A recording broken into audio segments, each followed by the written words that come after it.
উগ্র হিন্দুত্ববাদী ভারতীয় বিজেপি সরকারের যে ন্যাক্কারজনক অপমান আমাদের প্রিয় নবী হযরত মুহাম্মদের বিরুদ্ধে, এর বিরুদ্ধে আমাদের তীব্র আবেগ, ক্ষোভ এবং গোটা বাংলাদেশ বিস্ফোরণে ফেটে পড়েছে। তার আলামত আপনারা এখানে দেখছেন।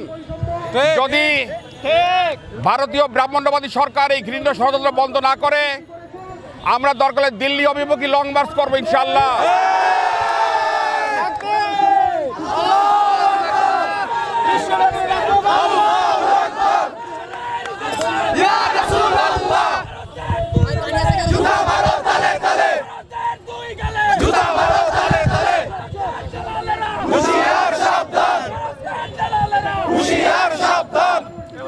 বদরের হাতিয়ার দরকার আবার গর্জে উঠবে, ওহুদের হাতিয়ার দরকার আবার গর্জে উঠবে। আমরা খলিফা ওমর, খালিদ বিন ওয়ালিদের বংশধর, আমরা মোহাম্মদ বিন কাসিমের উত্তরসূরি। দরকার হলে ভারতবর্ষ আবার ইসলামের পতাকা তলে আসবে ইনশাআল্লাহ। সেই প্রস্তুতি আমাদের নিতে হবে এবং এই ষড়যন্ত্র ভারতের চলবেই। ইসলামের বিরুদ্ধে আমাদের হবে ঈমান, আকীদা আর ইসলামের সঠিক অনুশীলনের মধ্য দিয়ে প্রস্তুতি নেওয়া। ভারতের ঘৃণ্য ষড়যন্ত্র আছে অখণ্ড ভারত। অখণ্ড ভারত মানে আফগানিস্তান থেকে বাংলাদেশ পুরোটাই তারা দখল করতে চায়। ভারতের সংসদে যে মানচিত্র আছে সেখানে বাংলাদেশ ও ভারতের অংশ হয়ে গেছে। আমরা এই ষড়যন্ত্রের বিরুদ্ধে সোচ্চার। বাংলাদেশের স্বাধীনতা, বাংলাদেশের সার্বভৌমত্ব এবং এই তৌহিদি জনতার যে বিপ্লব আক্রোশ, এটা অব্যাহত থাকবে যদি ভারত সরকার এখান থেকে সাবধান না হয়।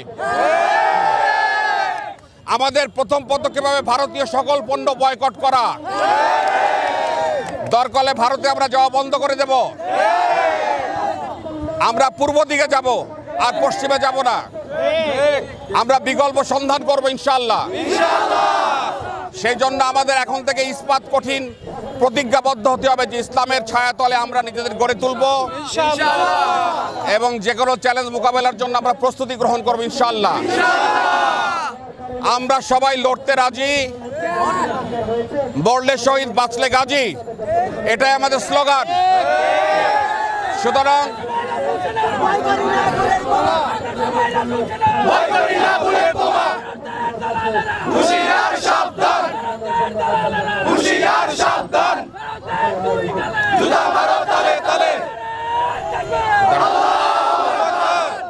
মানবতার মুক্তির দিশারি সর্বকালের সর্বশ্রেষ্ঠ মহামানবকে নিয়ে রামগিরি যে স্পর্ধা দেখিয়েছে, যে বেয়াদবি করেছে, এর কঠিন জবাব ও শাস্তি না হলে আমরা এখানে থেমে থাকবো না। আমরা সামনে এগোবো এবং বিশ্বের মুসলমান থেমে থাকবে না, এই উপমহাদেশের মুসলমানরা থেমে থাকবে না। মুম্বাইতে 27 তারিখে সবচেয়ে বড় সমাবেশ হয়েছে মুসলমানদের এবং 12 লক্ষ লোকের সমাবেশ হয়েছে। তাতেই ভারত অচল হয়ে গেছে। আর ভারতের 30 কোটি মুসলমান আর বাংলাদেশের 18 কোটি আর পাকিস্তানের যদি 18 কোটি মুসলমান এক হয় তাহলে মুসলমানরা সংখ্যা লঘিষ্ঠ না, সংখ্যা গরিষ্ঠই হবে ইনশাআল্লাহ। সুতরাং সংখ্যার ভয় দেখিয়ে লাভ নেই। মুজাহিদরা কখনো সংখ্যা দিয়ে যুদ্ধ জেতে নাই। ঈমান এবং আমলের শক্তি ও মজবুতি দিয়ে যুদ্ধ জিতছে এবং আমরা সেই জন্য প্রস্তুত ইনশাআল্লাহ। সেই প্রস্তুতি গ্রহণের জন্য সবাইকে আহ্বান জানিয়ে আবার বক্তব্য এখানে শেষ করছি। আল্লাহ হাফেজ। আবার দেখা হবে ইনশাআল্লাহ।